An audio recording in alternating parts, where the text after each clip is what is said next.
Okay, so over the weekend, I ended up doing quite a bit of work, which I try not to do on the weekends. That's what I did. I finished making the patterns, all the individual pattern pieces for the dress in my collection. This is what she's looking like. You can't tell because it's muslin, but all like the pieces are like put together. And I've got like the back pieces. In the center back is gonna be a zipper, but I made sure like all the lines match decently. So yeah, it's looking nice. I put it over like the preface piece that I made to see how it's gonna look, and I quite like the shape of it. So that is ready to cut, and I need to cut 3 layers of each. So when you're cutting multiple layers of the same pattern, you can either like lay the fabrics one on top of the other and cut out 3 layers at once, which is a lot quicker.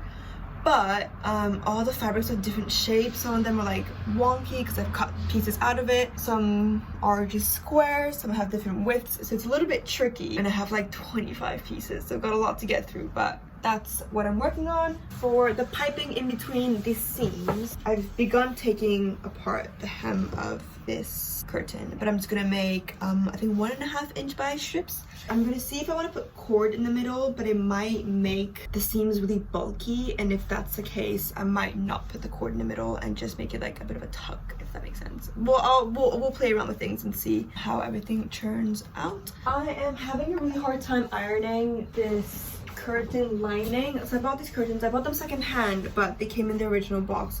It's really wrinkled, and it's gonna be on the inside of the fabric. It doesn't really matter that much, but I'm trying my best to press all the wrinkles out, and it looks a bit better, but it takes forever. So what I'm gonna do is I'm gonna cut it out first and then press out the wrinkles in the lining. You're not meant to cut and then iron because you can distort the shape of what you've cut, but it's gonna take me an hour to fully iron it out. So I'm gonna cut it out now, and then you replace your pattern on top of what you ironed out, and then fix any of the edges and pray that nothing got too badly distorted. I think it should be fine. It's quite a sturdy fabric.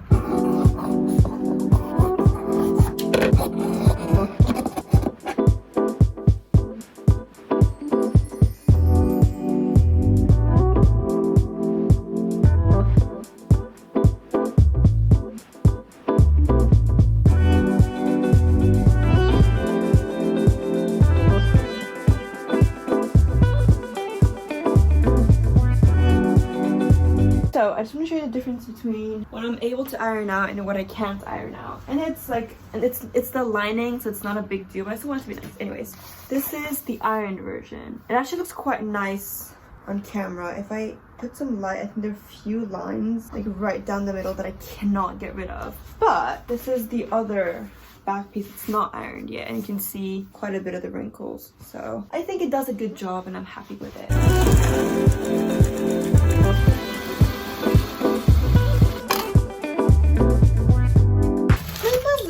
I can't remember how much I ordered.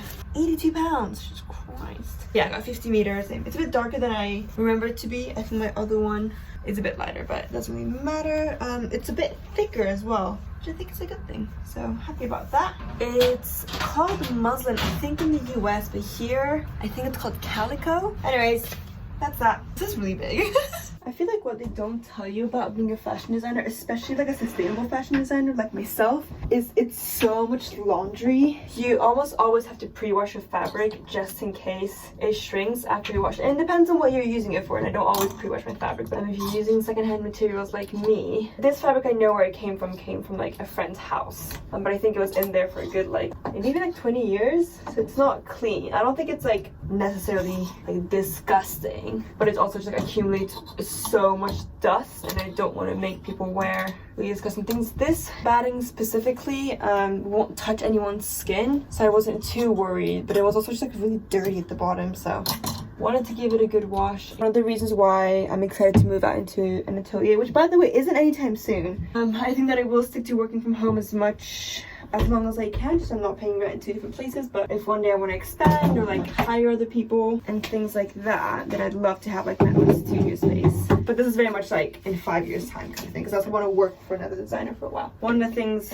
that's great about that is like water bills and electricity bills and all that stuff that's costing me personally, and it's very hard, like difficult to separate. I would say like 50% of my washes are not for me personally, but they're for my business. You want to separate those, you know? That's my laundry done. So this is what it's looking like, and it goes all the way down. It's very, very long. I know I want to make a jacket out of this batting, Like I want to quilt it to make it like a nicely quilted jacket, but I don't really know what else. So I've got a lot of thinking to do.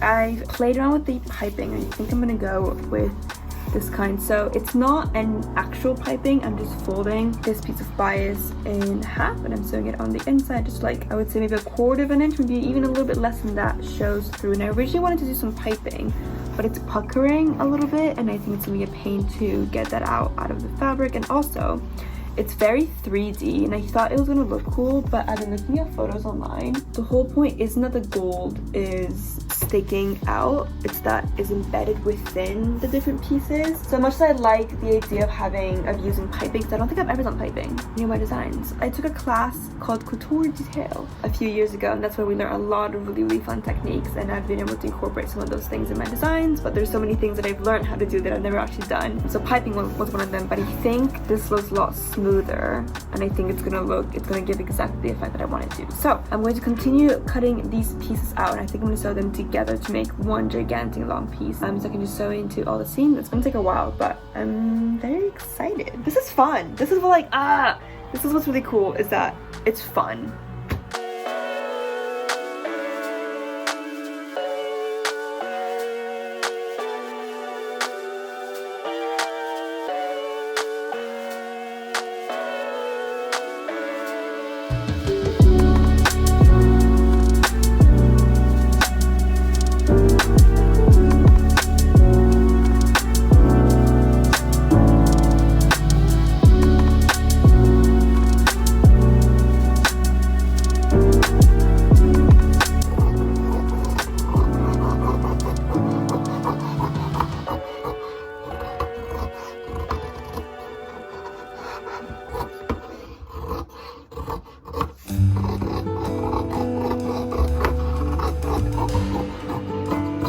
Enjoying the food. It's so good. Good morning. I am going to take the morning off and I hate doing that because I have so much work to do and I'm feeling really panicked about the amount of work that I have to do in just a short amount of time. I woke up with a slight headache. I get headaches all the time, but headaches like this in the morning usually just means that I'm tired and not sleeping enough. And I've got class today from 6 to 9:30. If I start working today at 10 a.m. like I always do, by the time I hit 6 p.m. I'm gonna be so exhausted and not gonna retain any of the information. By rest, I mean Margot very kindly bought me a book called Anxious People. I've heard a lot of good things about it, so I'm very excited to read that. So I think I'm gonna start this book today. It's 1 o'clock. I feel rejuvenated, which is lovely. Morning off felt really, really nice. I just sort of sat, I took a nap.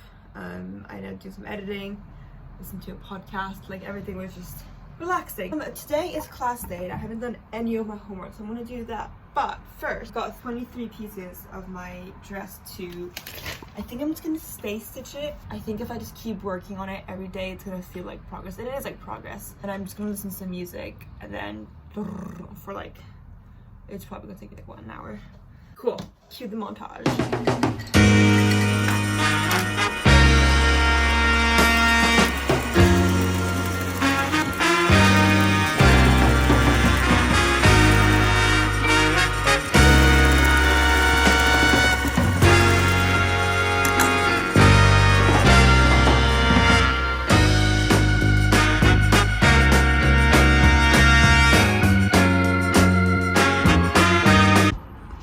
Sometimes I know this sounds almost like gross, but sometimes I see myself smiling and being happy about sewing and it makes me really happy because I'm so incredibly lucky that I found what I wanted to do with my life at such a young age. I've been reading a lot of stories and listening to podcasts about people who found out what they wanted to do when they were 30 or 40 or 50, and the fact that right after graduating uni I knew exactly what I wanted to do. I think I'm very lucky, and also it's a huge privilege to be able to chase my dreams that way. So yeah, I'm just it sounds so weird to feel this way about myself. The more I record myself, it's so great to see myself be happy, especially after during the past 2 years, the COVID, when things were really difficult, and when I'm feeling down about myself, I lose my will to create and to sew. And so I don't know if I ever talked about this online, but the first like 2 months of COVID, I didn't touch my sewing machine because I was so just like depressed because of the whole thing, and it's just nice to see a smile on my face. Anyways, I stitched all the pieces, and I've like clipped the pattern on it so I have the number, because I made a list. When I was practicing with the muslin, one of the reasons why I wanted to do a muslin was because I needed to know which order to sew the pieces on. So I knew like if I was putting pieces 1 and 2 together, then I had to sew the piping on piece 1 or 2 and then I put it together. So I made a list that goes like, so I'm gonna sew 1 and 2 together, and then 4 and 5 together, and then 6 and 7 together, and then 4 and 5 and 6 and 7 get together as well.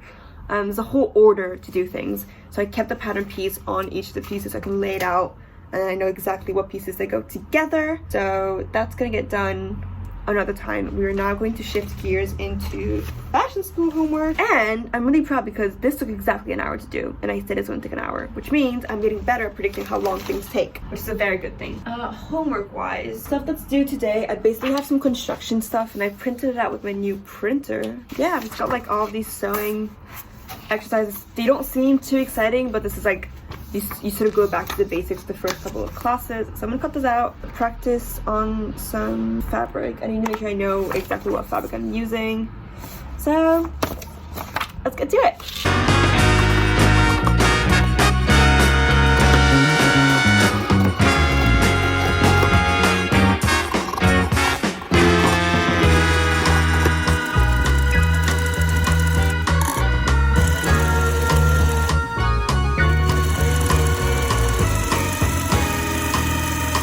Class in 5 minutes. Did I finish all my homework? No, I did not. Am I surprised? No. Did I underestimate the amount of time things were going to take to make? Yes.